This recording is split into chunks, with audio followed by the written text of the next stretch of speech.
Um, Hey everyone, this is Finance Meets Real Estate. So we meet here every Tuesday, 6:30 p.m. Eastern time.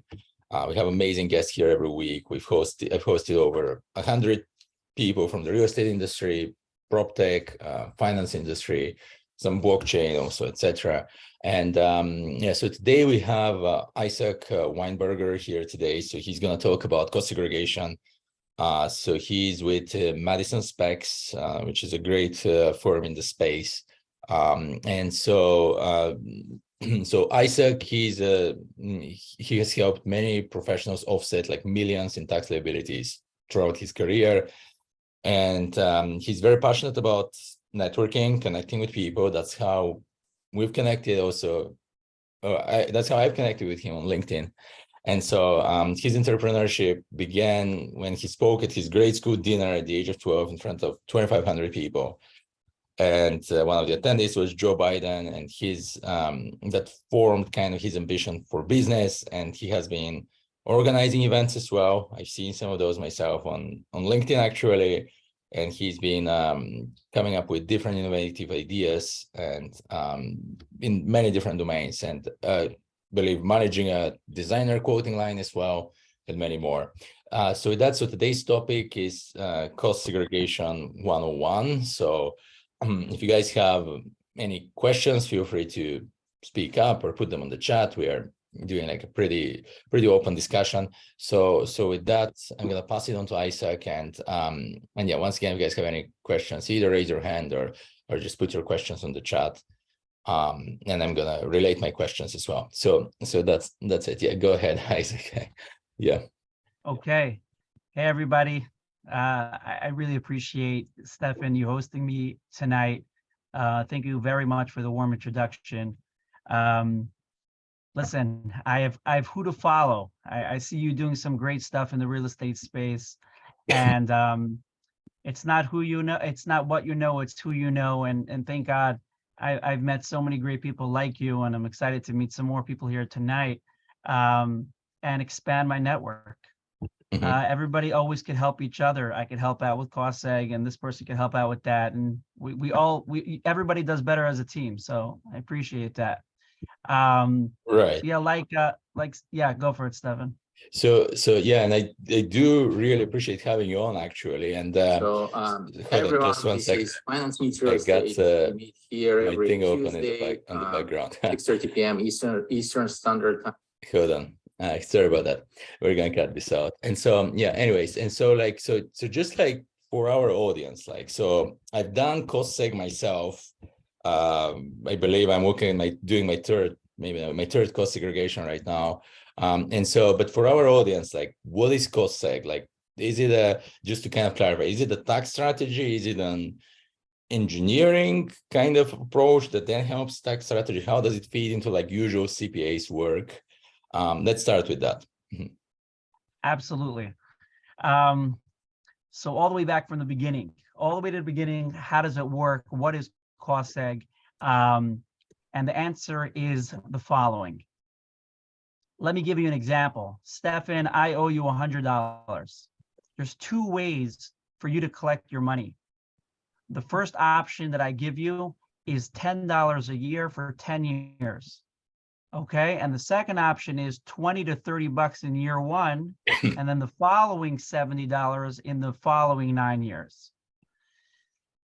The answer is that most people will pick the $20 to $30 in year one because a dollar today is worth more than a dollar tomorrow. So even if I don't really need that money right now, I'd take that extra money, buy some goods and sell it, buy low, sell high. That's the way I would view a loan if I would have those two options. Similarly, with depreciation, every single investment property is entitled to something called depreciation. Even though many of us are in the game because of appreciation, because the properties go up in value generally, the IRS views that your property is going down in value due to the fact that it's older. So it's actually pretty interesting.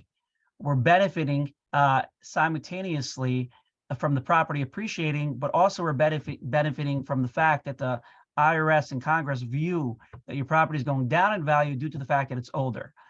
A residential property depreciates over 27.5 years, and a commercial property depreciates over 39 years, which means if you buy a commercial property for $1 million, you will get approximately $1 million back over a period of 39 years. Every year, you're going to get a little bit of a tax deduction. So if you made 100 grand, let's say after you divide it, will be 10 grand a year, you will get $10,000 of a tax deduction. Obviously, that's going to result in you paying less liquid cash to the IRS.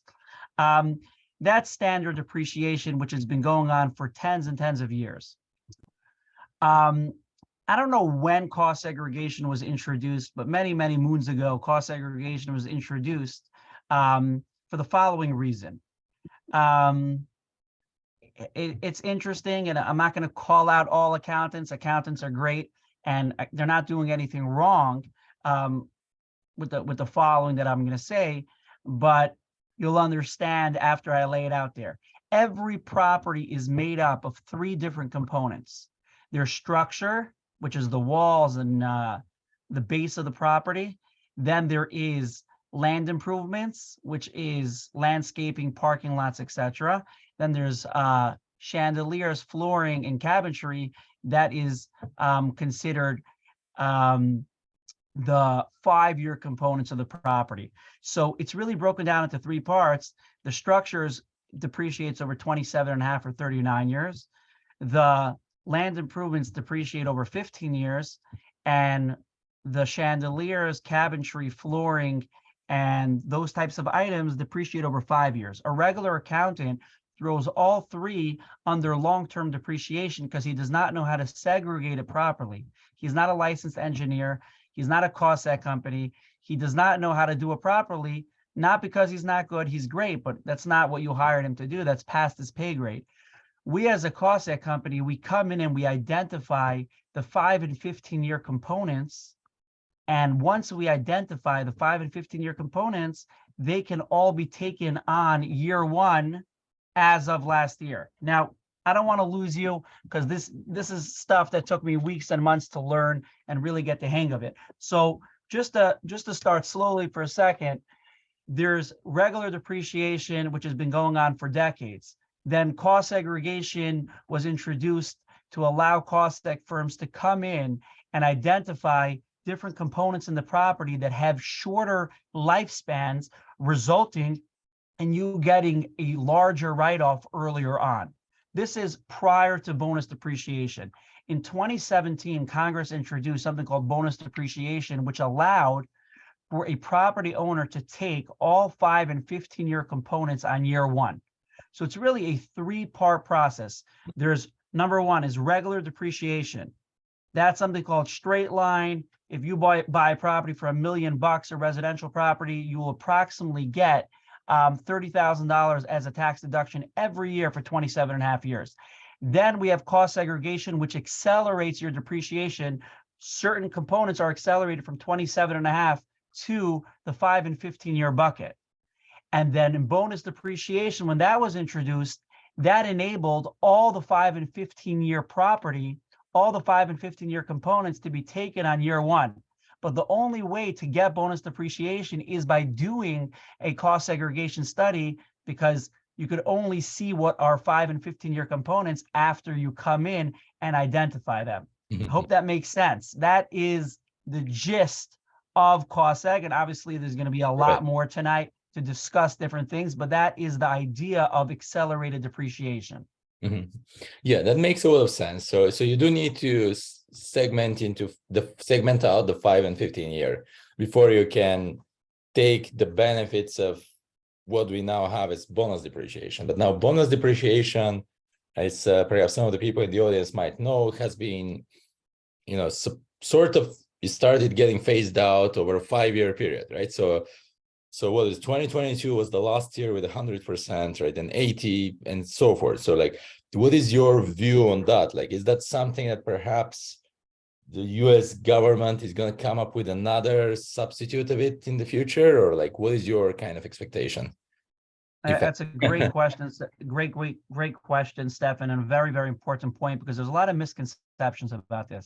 Many people believe that cost segregation in its entirety is phasing out. That is incorrect. Right, which is cost segregation. Yeah. Cost segregation will always be there. You can always accelerate from 27.5 and 39 to 5 and 15. That Correct. bonus depreciation, which allowed you to take 5 and 15 on year one, ended, like Stefan said, in 2022. Now, it didn't end completely. It phased down from 100% bonus to 80% bonus in 2023. So very simple. If you bought a property in 2022 for $1 million, and we were able to get you $200,000 as a tax deduction using bonus depreciation in 2023, if you purchased that same property in 2023, you would get 80% of that 200,000. Again, you buy property for $1 million, we identify $200,000 worth of 5 and 15-year components. Instead of being able to take all 200,000, you'll be able to take 80% of that 200,000. Now, in 2024, it's going to go down to 60, 2025 down to 40, so on and so forth until it phases out. Once it phases out down to 0, you'll be left with standard cost segregation, which accelerates it somewhat to 5 and 15 year. Now, Stefan had a great point. Do I think that Congress is going to change this? Is there a possibility that something else could happen? The answer is yes. I'm not here to talk politics, but facts are that the Republicans are more in favor of tax deductions for real estate people. The Democrats are less in favor for that. So if there is a Republican president or a Republican Senate, it is possible for these laws to be changed. I don't think the Democrats are going to change it, but things can change the same way they changed it around just now, that it will phase out. But something important to note, that even if it does phase out, regular cost segregation is still very beneficial. Yeah, because you can still accelerate the 27.5 or 39 years to 5 years at least on some on a portion of your components. So I mean, you wouldn't get 200,000 year one, but you would get 200,000 over 5/15 years. So that's Exactly. useful. And right. So in terms of like, so for you guys, what have been like some, how are you seeing like the current market, and like what have been like some observations from a tax standpoint, besides like the general slowing in the market and so forth? That's understandable for everyone, but is there, are you seeing any changes like from your kind of engineering tax perspective, or just kind of transaction volume, and that's like the main thing you see, or like what is kind of like your outlook on the market currently, let's say? Absolutely. And obviously this is a very talked about topic, and it really sucks for a lot of real estate guys to be in a market where interest rates are so high, and equity is scarce because people are scared to put into deals due to the fact that many distributions stopped, and things are not like it was COVID time when the market was on fire. So I'll tell you like this. It's actually pretty interesting. Somebody asked me a few months ago, is cost seg slowing down? And to be honest, it will slow down a bit just because there's less transactions. But many times when people get hit with a capital gain, as you know, they do a 1031 in order to defer their capital gain. But because many people couldn't do 1031s because they couldn't find replacement properties, they were hit with capital gains. And the only way to get rid of their capital gain was by doing a cost seg on a previously purchased property in order to use that deduction to offset their capital gain. So that's just something interesting to note. If you're getting hit with a capital gain because you couldn't find a replacement property, there is a way out by doing a cost seg. Now, something important to note, that I've been seeing a big change in the way people structure deals. If you look at a deal deck these days, many times people will talk about cost seg in the deal deck, that they'll give out X amount of dollars in depreciation per the amount of equity, per the amount of capital that you give to the deal, that you put in the deal. Now, since there are not too many good deals out there to be found, what makes one deal better than the next? You have two great deals in the same city, two great guys doing the deals. What makes one better? A lot of times these days, very often I'm seeing is that the syndicators are actually leveraging their depreciation benefits to find investors. For example, you have a guy, Stefan's putting together a $10 million multifamily deal. And then you have another guy, George, he's putting together a $10 million multifamily deal. They're both great deals, 7 caps. They match up perfectly fine. But Stefan is smart, and he said, hey, me as the syndicator has rights to 30% of the accelerated depreciation. Let's say it's a traditional 70-30 split. I will give portions of my depreciation to the potential investors in order to lure them in. So you have Stefan that's going to give away his portion, which all you have to do is speak to your tax advisor, and there's something called partnership agreement terms, and you could actually give away your portion of depreciation, and you can leverage that in order to gain investors. And I've seen that multiple times, because you have guys that write big checks, and everybody wants big tax deductions. You're going to offer me $2 for every dollar that I invest you're going to offer me $2 of depreciation for every dollar I invest, and the other guy is only offering me $1 of depreciation per dollar I invest. I'm going with you. Now, you're not going to go into a deal just for depreciation purposes, but they're both great deals. This one just pushes it over the top. So you got to be smart and know how to leverage your depreciation benefits. It's very, very important to note that. And just to end off, I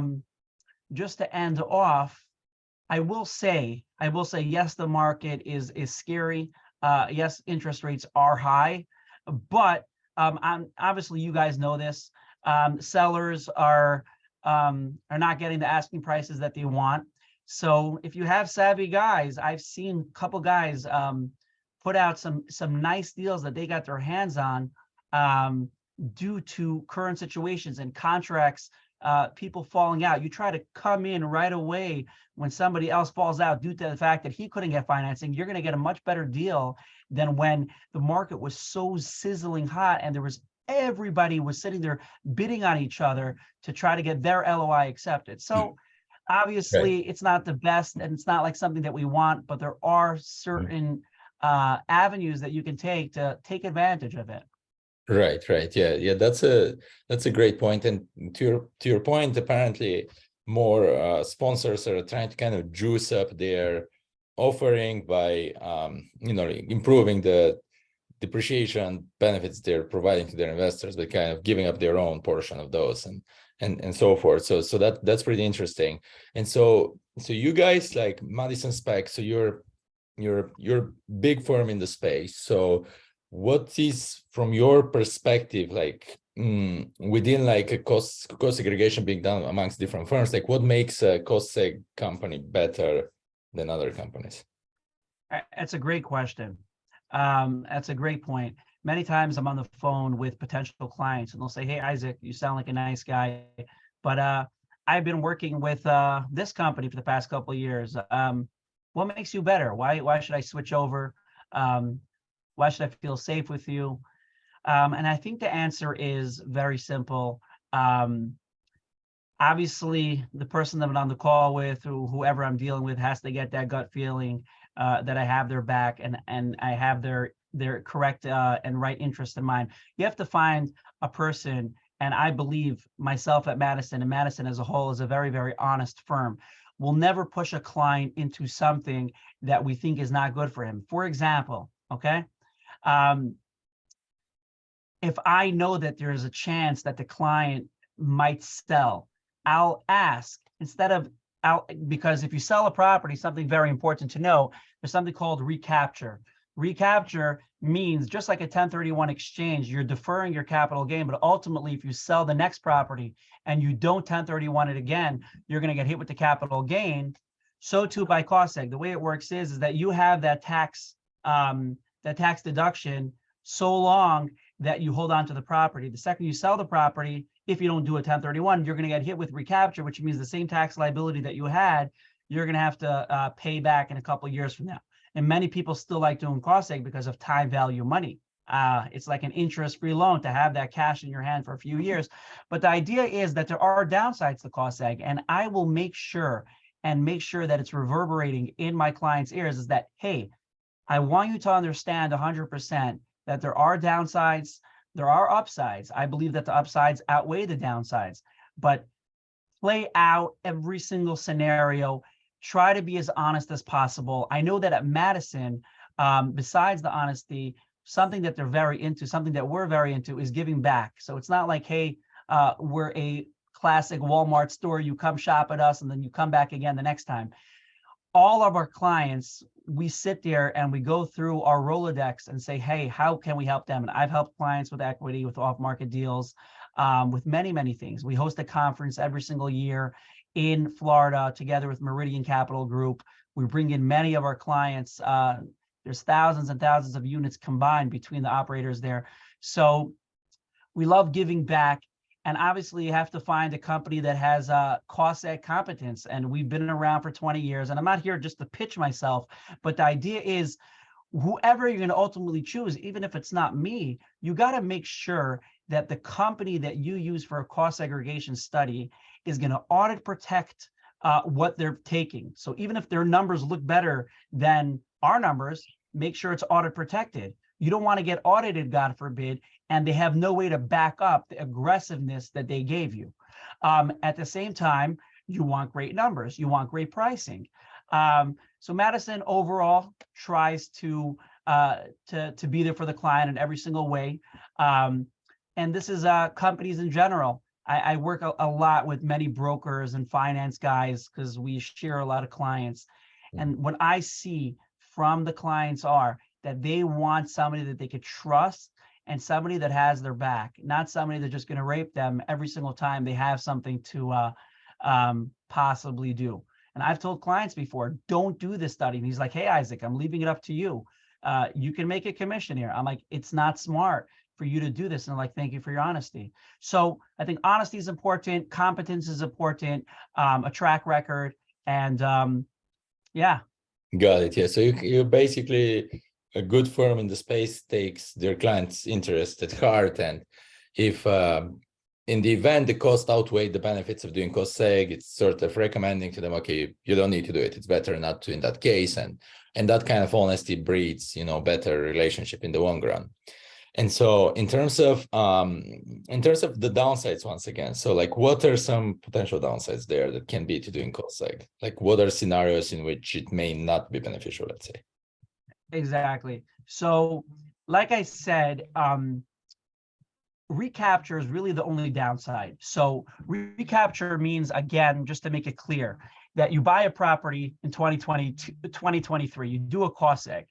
We get you the tax deduction for 2023 taxes. You sell the property in 2024. So in 2024, you're going to get hit when you file taxes with that same tax liability that you got out of. Because the only reason why you're entitled to the depreciation because they think you're holding it onto the property for its entire lifespan. But the second you sell it, you get hit with that tax liability. Now, again, many people do it still, and this is why there's a huge multi-billion-dollar industry in cost segregation. It's something called time value money. You're paying a few $1,000s for a study to have access to push off your taxes. If I would ask you today, would you want to pay your taxes in 2022 or pay it in 2023? I'll pay it next year. I'll use all that extra cash that I have right now to buy a property and it'll cash flow and then I'll pay it next year. So that's the idea. Recapture is the only item that I came across as a downside to cost segregation. I don't really view it as a downside. I view it that it's just not relevant. If you're going to be selling your property within a year or two, don't do it. Usually it's only relevant for somebody that's going to hold on to the property for anywhere from 3 to 5 years. And obviously, if you're not getting hit with a tax liability, you've got nothing to offset. But before you just shut the door on me, you've got to understand something.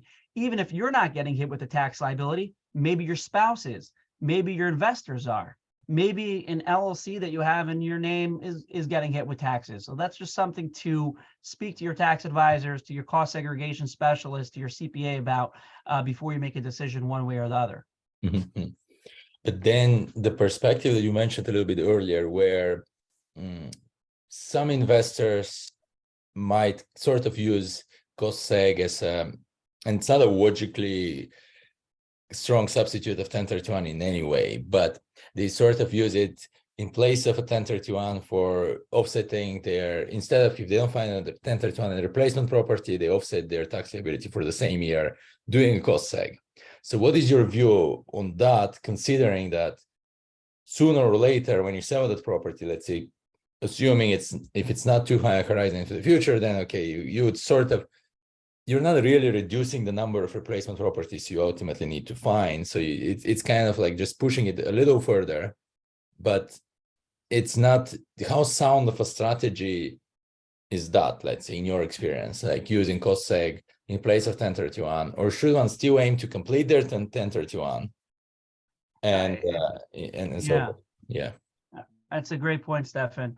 So obviously everybody knows about 1031s, and it's a classic way to get rid of your capital gains. And nobody's going to go into property just to get rid of their capital gain, but you like the property, you want to buy more real estate. So essentially, cost segregation would get rid of your tax liability as well. But like I said before, that cost segregation is really relevant for people that are going to be long-term holders, Sure. 3+ years. So essentially, they're not going to be looking to sell. If they get offered a great price on their property, I just had this with a guy. I did a cost seg study for a guy out west, and he didn't think he was going to sell it. And then he got an offer that he couldn't refuse. He told me straight up, he's like, Isaac, I'm very happy we did the cost seg.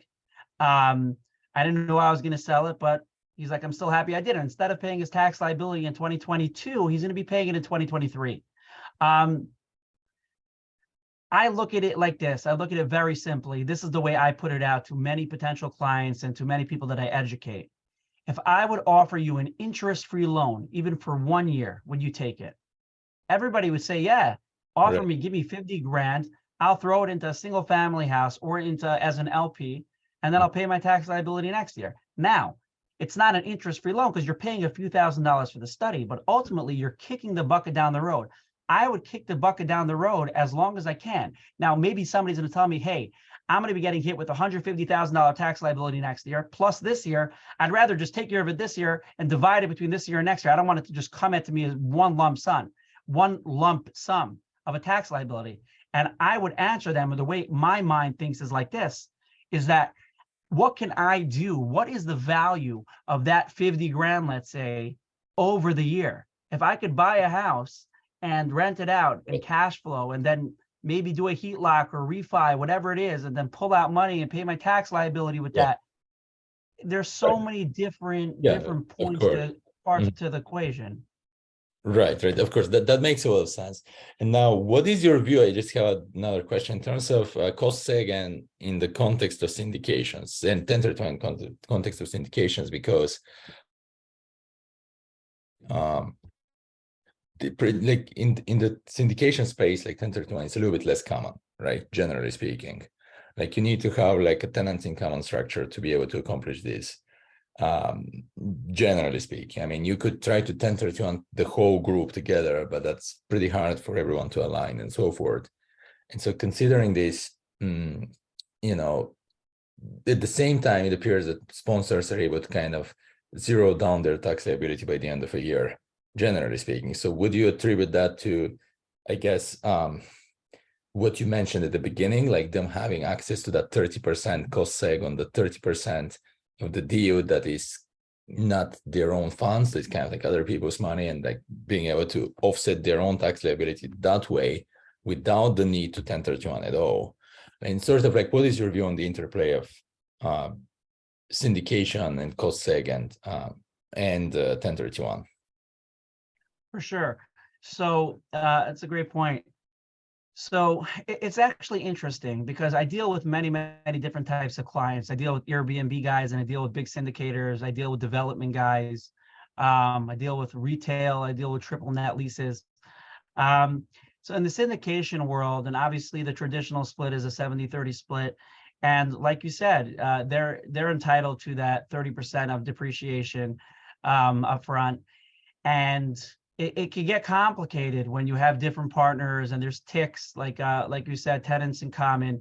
And if you sell the property, when you 1031, you're going to need everybody to 1031. Let's say one guy, one tick doesn't want a 1031. How's it going to play out?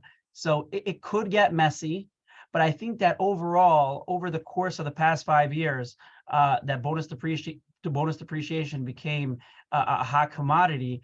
out there in the investment world, the CPAs got very familiar, and there's been many different ways to play around it. I'm not a 1031 expert, but I will tell you is that I've seen different times that when different syndicators did it together, did it as a tick, and they had other partners, and they wanted a 1031. A lot of times, two of the ticks 1031 and one tick didn't. They got hit with the capital gain. There are ways to play around, so it's not just like, hey, we can't do this. So when they sell the property, ultimately they will 1031. A lot of times they don't think about it. They say, hey, we want the tax deduction now. In 5 years from now, I don't know if I'm going to 1031 the property or not. If I 1031 it, we'll figure it out. But it's worth it to have that extra cash flow right now. If we don't 1031 it, that's great. We'll get hit with the tax liability in 5 years. We'll start over. So again, cost segregation and 1031, they really go hand in hand, because if you do sell the property and you get hit with recapture, there is a way out by doing a 1031. So 1031 will offset the capital gain, and cost segregation will not hit you back in the face. It'll just roll over into the new property, and it'll just lower the depreciable basis of the new property. But yeah, it could be getting a drop confusing. I don't want to get too confused with the 1031 and the cost segregation, but to put it very simply like this, if you're going to hold on to a property for 3 to 5 years, and even if you're not going to 1031 it, it makes sense to do a cost seg. If you're going to hold on to the property for just a year or two, but you're going to 1031 it, then even then it can make sense to do, because you're not going to get hit with recapture.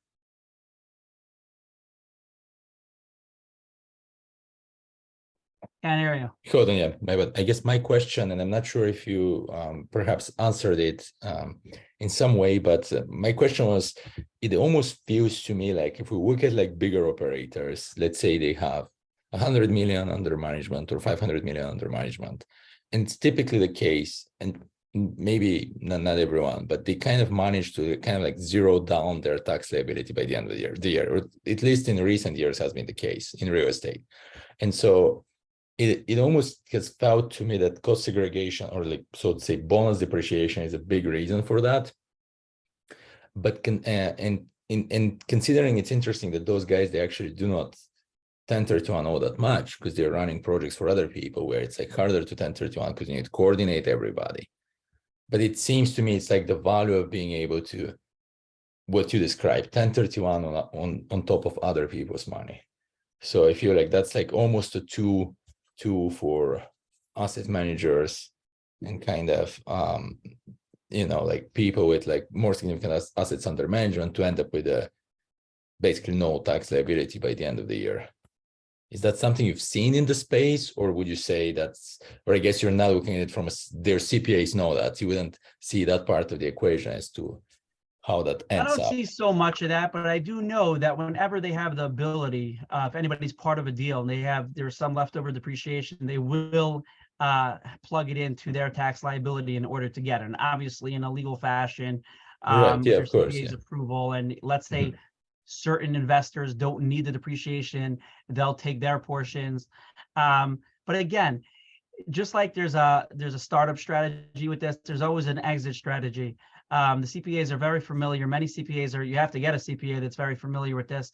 And there are ways to maneuver around with the depreciation recapture. And there are ways to maneuver around with other folks in the deal, their depreciation, and you could spread it around. So it's definitely the CPAs are the ones that deal with it more. I more do the sales and explain the concept to people. Understood. But yeah.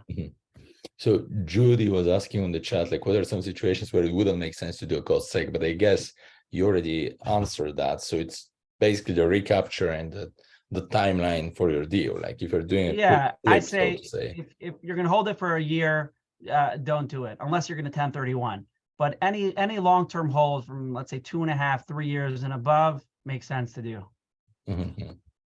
So are there like certain properties that are, besides the time horizon, are there certain properties that are more suitable to do the 1031 on? I presume like based off their land to total value ratio or something like that, or like what would be the driver of that?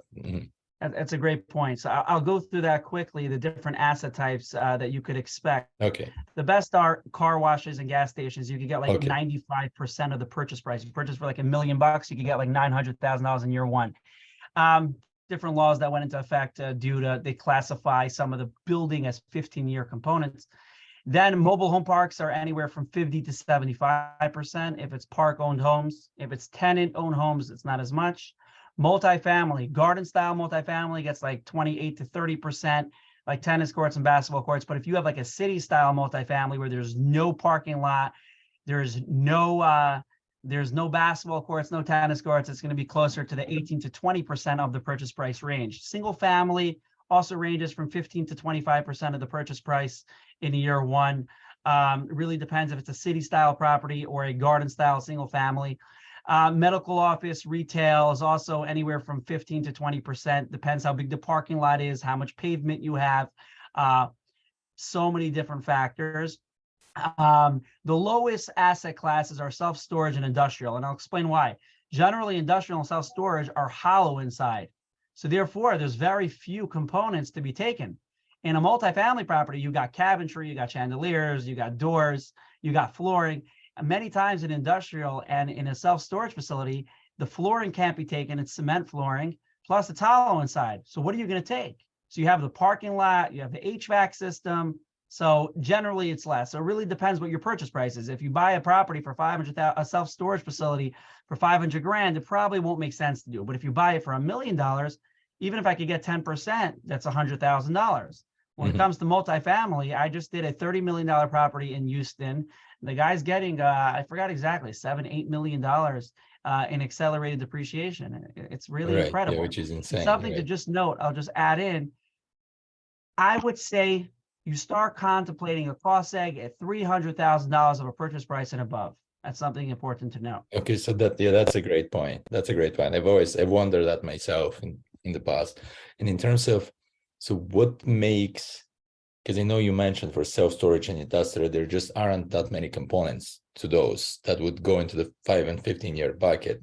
But what is the reason that, let's say, mobile home parks compared to multifamily, why are they getting so much more components in the 5 to 15-year bucket than multifamily?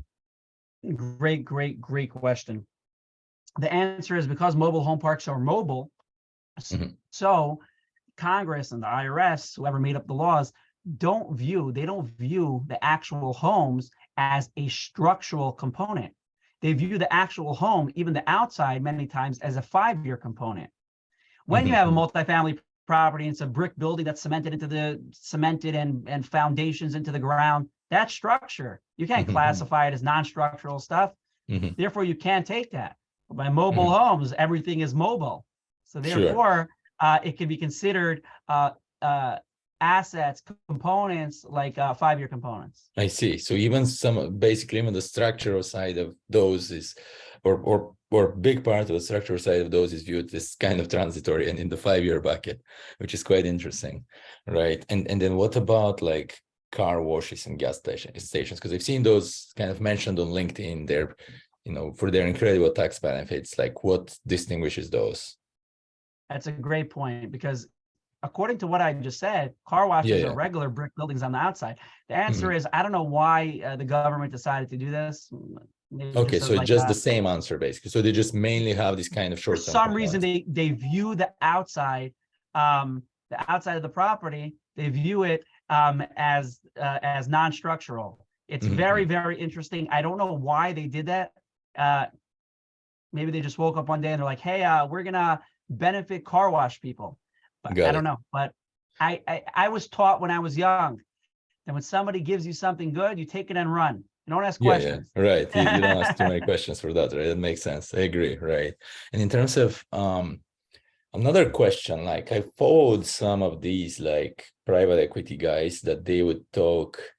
I'm not sure if you follow maybe Kyle Mullian, something like that. Is one guy. So it's like the people who buy businesses, instead of real estate. And so is that the potential route for your company? I've always felt so, and in that space, it's very similar to bonus depreciation, cost segregation. They would have what is called as FF&E, like furniture, fixtures, and equipment. And now certain businesses, they have a higher FF&E ratio compared to other businesses. And those tend to be like the not nice, not super trendy, but those are definitely not websites and online businesses. Those with like real, heavy on capital, kind of physical capital businesses like HVAC companies or whatever. And so some of those with high FF&E ratio, like you could essentially, wipe out and like you can get huge deductions to wipe out like very high company net income for same businesses in terms of the depreciation on FF&E. And so is that something that cost seg companies can perhaps help, where they would work on businesses such as HVAC and other real businesses, like heavy on real assets, where you could help perhaps identify those components and for certain what is right? Absolutely. I deal with this a lot, not with the private equity guys. I haven't really dealt so much with those guys. I'm happy to deal with them, but more on the hotel side. Many times when you buy a hotel or you construct an hotel, there's FF&E, all the furniture and electrical and stuff like that. And that actually adds a tremendous part to the depreciation benefits, like you said. So absolutely. If you just buy the business and you don't buy the actual building, it gets confusing. You really have to own the property. You can't really do it just on equipment. But if you buy the building plus you buy a lot of equipment, that's when you really hit the bank. That's when you really make a lot of money. Right, but from the perspective of, if let's say the current administration kind of has been in the direction of kind of phasing out, again, only bonus depreciation, cost segregation still stays with all its benefits and so forth, but only bonus depreciation, is that a potential space that one can get, or for us investors, that we should look more towards buying businesses and perhaps get some of the tax benefits of quote bonus depreciation there in terms of FF&E? Or I'm not sure if you're seeing it transitioning to that, or. So I'm not seeing so much of that. I'm not so involved in that. Okay. So I don't I don't know that space so well. It's not something I deal with on a daily basis. So okay. But it's something to look into. Absolutely. Okay, got it. Okay, so let's see. So do you guys have any other questions? Actually, I kind of asked a few. I just want to make sure if anybody wants to speak up. Hold on. So we have Eric. Go ahead. Hi, Stefan. Yeah. Okay. Can you hear me? Yeah. Yeah. Hi, Isaac. How are you? Hello. Yeah. So, just a few questions here for the cost segregation, right? You said that is based on the purchase price, right? So, like, because sometimes I purchase properties that are, undervalued by maybe 30%. So it's still gonna be based on the purchase price, even if you bought it at a discount? Yeah, unfortunately, I have to be the bearer of bad news sometimes. And unfortunately, it's all after the purchase price. So even if you buy a property for 300 and it's appraised at 450, it goes after the 300. Listen, I could tell you all the tricks in the book, and you sell it to this person, sell it to different LLC. I don't want to get put in jail, Okay. but yeah, unfortunately, it's after the purchase price, which sometimes works to the client's benefit, sometimes does not work to the client's benefit. Gotcha. And so I'm a little bit confused because you were like, cost segregation is really like a loan for a year, or how does that work? Yeah, let me explain. If you're getting hit with $100,000 tax liability in 2022, and your tax bracket is 30%, so just make things very, very simple. 33%. You're going to be paying $33,000 to the IRS. Okay, pretty simple. $100,000 tax liability, and you pay $33,000 to the IRS. If I get you $100,000 tax deduction in 2022, that means you have an extra $33,000 in your pocket to invest in 2022. Does that make sense? Right.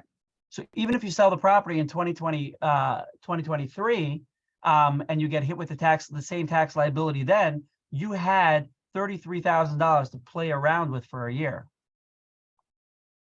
Oh, so you're saying just if I was to sell it, it would not benefit me. Now, for example, now my other question to follow up on that is, so let's say I have a tax bill of 33,000, right?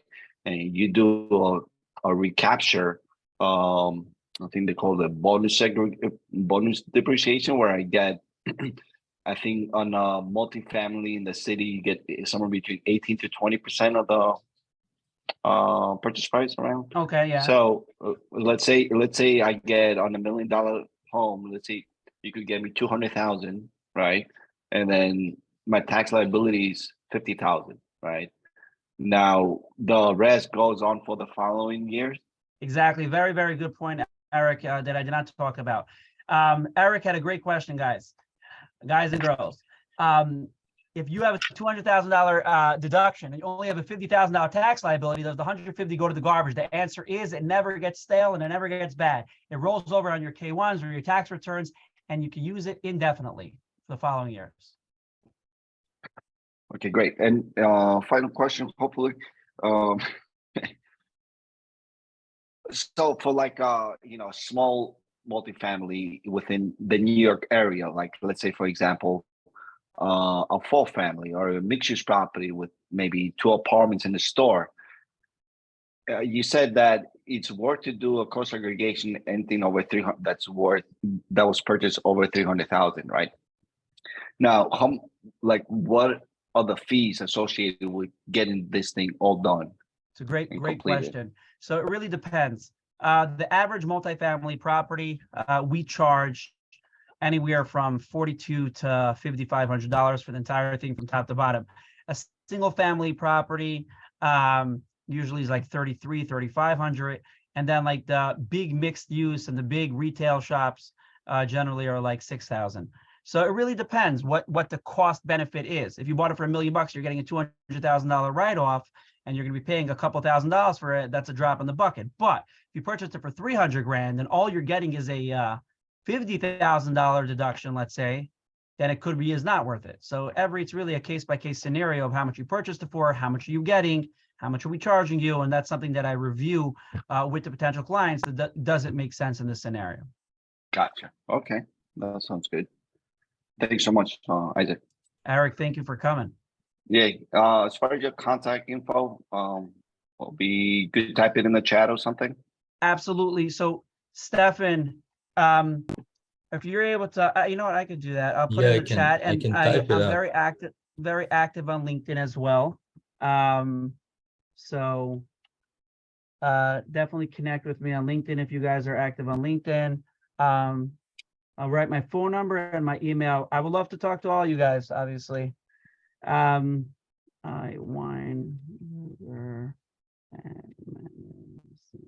You say you work with Meridian Group? Or? So we're very close with Meridian. We co-host a conference in Miami every single year for multifamily operators. Very, very close with Meridian Capital Group. Yeah, I met there. I met at Stefan's live event. I believe his name is David. I don't remember his last name. Nice, very cool. Yeah, from Meridian. Nice. Thank you so much for answering all the questions. Pleasure. I appreciate it. Bye-bye. Thanks, Eric. Appreciate it. I have a question I just came up with, Isaac. So for the bonus depreciation, because I know you mentioned gets accelerated to year 1, right?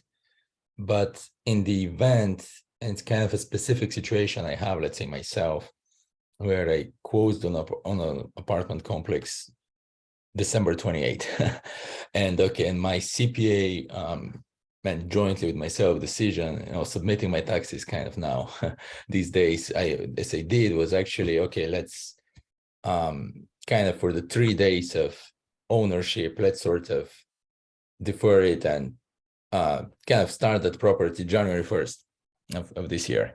and not to bother with like the whole overhead of it. So it's not a super precise way to do it, but okay, like for the 3 days, let's kind of shift it to January 1st. But one thing I've been wondering is, okay, considering cost segregation, and I don't super need to do cost seg there because I feel like I've been able to offset my liability other ways already. But I was just curious, if I wanted to do cost seg on that property, can it come in what is technically year 2, which is 2023 instead of 2022, considering closing in the last days of 2022? Absolutely. So it's really called a look back study. Let's go to the look back study. We could do all the way back to September of 2017. Let's say, Henry, you purchased the property in 2017 and November of 2017, and you're taking straight line depreciation for a couple of years. We can actually retroactively get you back a big portion of the bonus depreciation. So it's not like you don't have to do it in the calendar year. Right. And that look back study, is it pretty equivalent, the benefit that one would receive? It is. The equivalent, it's usually pretty much similar. We just have to deduct the prior depreciation that you took. That makes sense. But generally, we could get you back nice. I would say at least half the studies I do are look back studies. Got it. So essentially, with the look back study, bonus depreciation does not absolutely need to be advanced to year 1. It can also be advanced to year 2, 3, 4, or 5 even, so to say, right? Exactly. Okay, exactly. which is great. Yeah, so that's good to know. Got it. Okay. Any other questions you guys have before we wrap up? I see Eric has his hand raised, right? Okay, go ahead. Yeah. I never put it down. I forgot to, but something else came up. So, Isaac, now, 2023, they phased out 100%, and now they're doing 80%, right? Exactly. Now, if the property was purchased in 2022, but you don't get to do the cost segregation until 2023, do you get the 100% or 80%? Love the question. 100%. The way it works is you only get 80% for properties that were purchased in 2023. But even if you do the study in 2028 on a property that was purchased in 2022, you'll still get 100%. Oh, wow. Okay, good. I didn't know that. Great point, Eric. Yeah, no, that's a great clarification. And actually your point of, so in the look back study, it goes back to 2017. Is how many years back it can go to? So it could go back to September of 2017. Technically, a look back study could go for the last 20 years, but because bonus depreciation was only introduced in September of 2017, it's not going to really make sense unless you purchased a property for $15, $20 million. It's not going to really make sense to do. Sure, understood. So September 2017 for that. Got it. Okay, so we're almost at our time. So like what is the best way for people to reach to you, Isaac? And I know you mentioned LinkedIn and you shared like some of your like email and other information, but kind of broader for people who watch the recording of this, let's say, what would be the best way? Absolutely. So I'm on YouTube, I'm on LinkedIn, I'm on Bigger Pockets. My contact information is over here. Weinberger at Madison Specs. You could go to Madison Specs website, but make sure when you go to the website that you ask for me. You put Isaac Weinberger in the notes if you want to deal with me, unless you want to deal with somebody else. Everybody's good though. But yeah, Madison Specs. I'm in New Jersey. Anybody that's around here in New Jersey, I'm in New York all the time. I meet people all the time. So yeah, that's go to conferences here and there. So try to make my way around. That's great. Yeah, I saw you started a webinar, right, Isaac? And you're pretty active on LinkedIn. You make posts on LinkedIn. So did you I mean, were you inspired by like Yona Weiss, I guess, like the founder of your firm, who is like very, kind of like very, very famous on LinkedIn, right? Has like great posts. Yeah, Yona's amazing. Yona's amazing. He's incredible what he's done on social media. I've definitely got a lot of tricks in the book from Yona. And absolutely, for sure. Just try to gain visibility at every turn and then leave the rest up to God. Sounds good. That was great. Well, thank you for kind of all the value that you provided, shared with us here today. So that was great, and answering all my questions and everybody's questions. Appreciate that. And yeah, so thanks for that. And thanks to everyone else for joining. Have a good night. Thanks, Isaac. Thank you so much. Nice to meet everybody. Bye-bye. Bye-bye.